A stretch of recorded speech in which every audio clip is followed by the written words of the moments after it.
Good afternoon and welcome to Trade Talks. I'm your host, Jill Malandrino, Global Markets Reporter at NASDAQ. And for this edition of Trade Talks, we are talking about blockchain, cryptocurrency, and holiday 2017 shopping. Everyone's favorite topic of conversation, of course, is cryptocurrency. And helping me today is Andre Castro. He is the founder and CEO of Blockchain of Things. Irv Rosenzweig is the president of RZ Wealth. Thank you both for joining us at MarketSite. Andre, I'm going to kick it off with you. It's new to a lot of people in the audience. What is blockchain? How does it relate to the Internet of Things? What does it do? Great. So blockchain is the underpinning and underlying technology for Bitcoin and many other cryptocurrencies. It's a shared record book of sorts. What makes it very, very unique is that we're not all sharing one record book.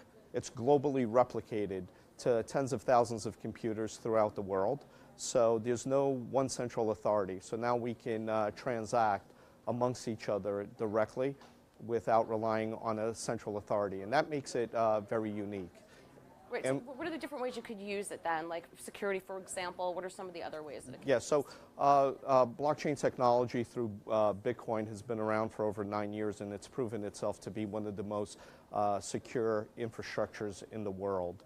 Of course, today it protects $160 billion of people's money, and that in itself is proof, and it exists on every corner of the planet. So using this security infrastructure for such things as decentralized communications, for industry, track and trace for supply chain and record keeping is a new trend and fad that's happening with industries as they realize that the technology is not only for transacting the cryptocurrency itself, but as a control ledger of trust throughout the world. So many companies are starting to take advantage of this structure, but there are challenges to doing so. So companies like my own create rapid integration layers to allow corporations to take advantage of this global infrastructure and make it easy to build applications on top of it. All right, well, let me ask you this. The hot topic right now outside of crypto, of course, is holiday 2017.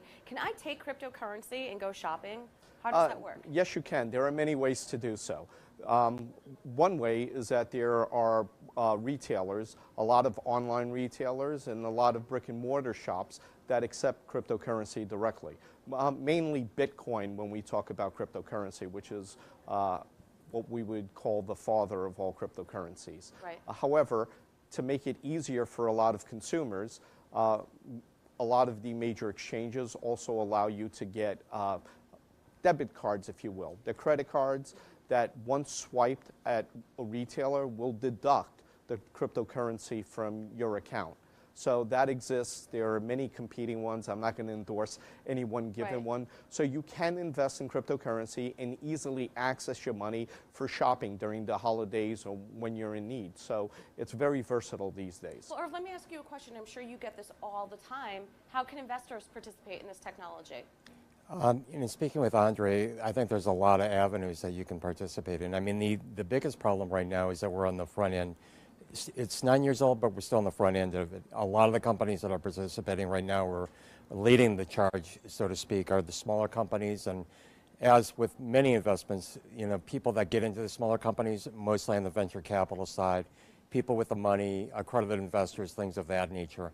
There are other areas that you can look at relative to this because again, the whole dynamic of generating crypto and blockchain, there's a lot of members within the context of the food chain, whether it be hardware, whether it be software, whether it be energy. So I think what we're looking to see, there is a futures fund that's being created through the CBOE. In addition to that, I know that there's some talk about exchange traded funds that are being created as well. And I think the only way probably for the average investor to get into this is in some sort of a diversified manner and in a way that allows them to get into the hardware side, the software side, and possibly the cryptocurrency side as well as a piece of that. It's not quite here yet, but we are seeing that coming any day. So you have to explain what the difference is between blockchain and Bitcoin to investors, because there are a number of ways to invest in the technology, I guess like a commodity versus a technology itself. Yeah, and I think that's a challenge. I mean, it's even my challenge to a degree because again, as Andre explained to me, that really Bitcoin is, can you explain again, 100 million Satoshis? effectively. So again, when you look at the actual currency of Bitcoin, it's Satoshi, the so-called creator of Bitcoin.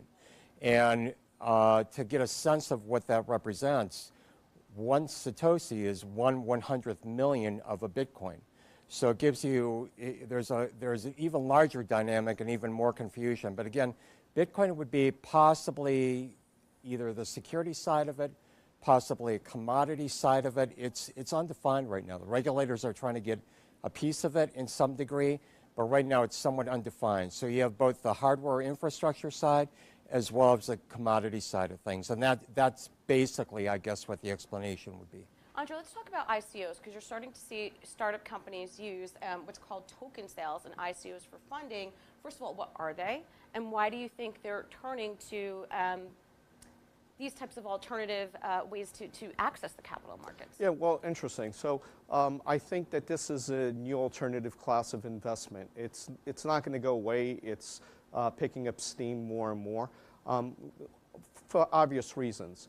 When you look at the VC world, right, if a VC or an investor invests in a small company, they're putting money in a company and they're waiting for that company to do a Series A, B, C, D, eventually hoping that there's some exit, either going public or being bought out by a larger company. But usually their money is stuck, on average 10 to 12 years without seeing any liquidity. So this isn't only good for the company that's raising money when you're talking about ICOs, but there's other dynamics. For instance, there is something that called the utility token, and the utility token allows you access into an already built system. So there are startups that are using ICOs to raise money to build product, and there are other startups that are selling utility tokens for existing products. A great example is my own company. You can go to blockchainofthings.com and you'll see that we will be launching a token sale. It's a utility token that allows access to a working product.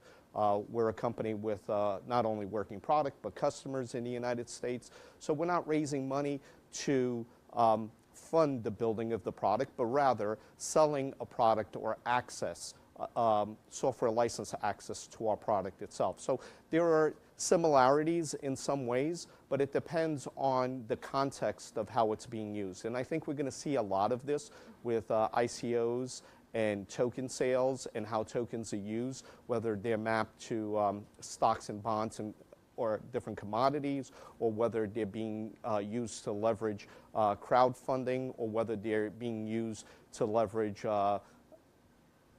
systems as a license in itself for access. All right, and Irv, let's tackle this from the registered investment advisor point of view. What are some best practices when dealing with clients in terms of Bitcoin and cryptocurrency?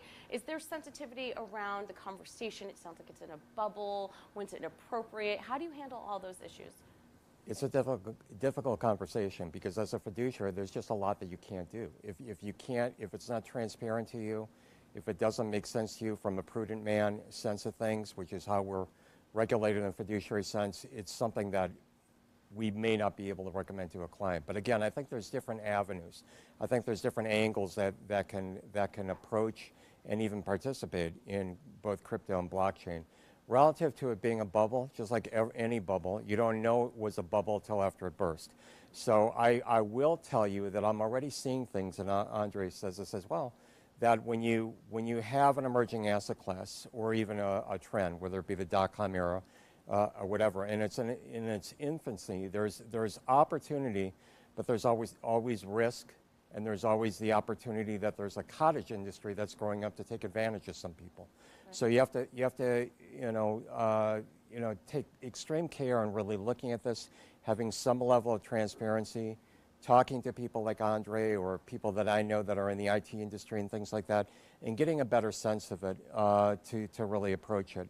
But again, as a RIA, it's a difficult space to really recommend that people participate in it unless it's through possibly companies that may either through cyber shopping or whatever may participate as it stands today. All right, and Andre, I want to wrap up with you. The allure of cryptocurrency is the fact it's decentralized, deregulated, but as you start to hear of more products, potentially ETFs, they haven't been approved yet, as you start to hear them on listed exchanges, come on so you can trade the futures contracts around it, they are going to have to be regulated at some point, whether it's the derivative of the crypto or not. Do you think that's going to change the allure for investors and traders that are already long Bitcoin? No, I think that going forward, we're going to see that a lot of the present regulations that exist and the laws that exist will encompass what a lot of companies are doing presently with cryptocurrencies, right? Be it an ICO or a public offering. We have a lot of frameworks in place. Now, it does blur the line a little bit because this now is a new class of you can call it equities, but you can also call it a new class of technology that exists. And where these lines are blurred is where the confusion lies, right? Is this something that needs to be regulated or it doesn't? And I think it's always going to come down to context, how it's actually being used. We've had robust markets for quite some time. You can see the CME's announcement of a futures market on Bitcoin. I don't think they have to do too much different when it comes to cryptocurrency.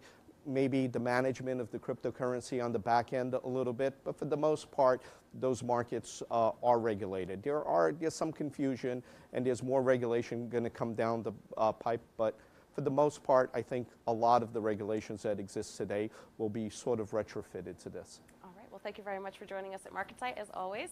And traders, thank you for joining me. I'm Jill Malandrino, Global Markets Reporter at NASDAQ.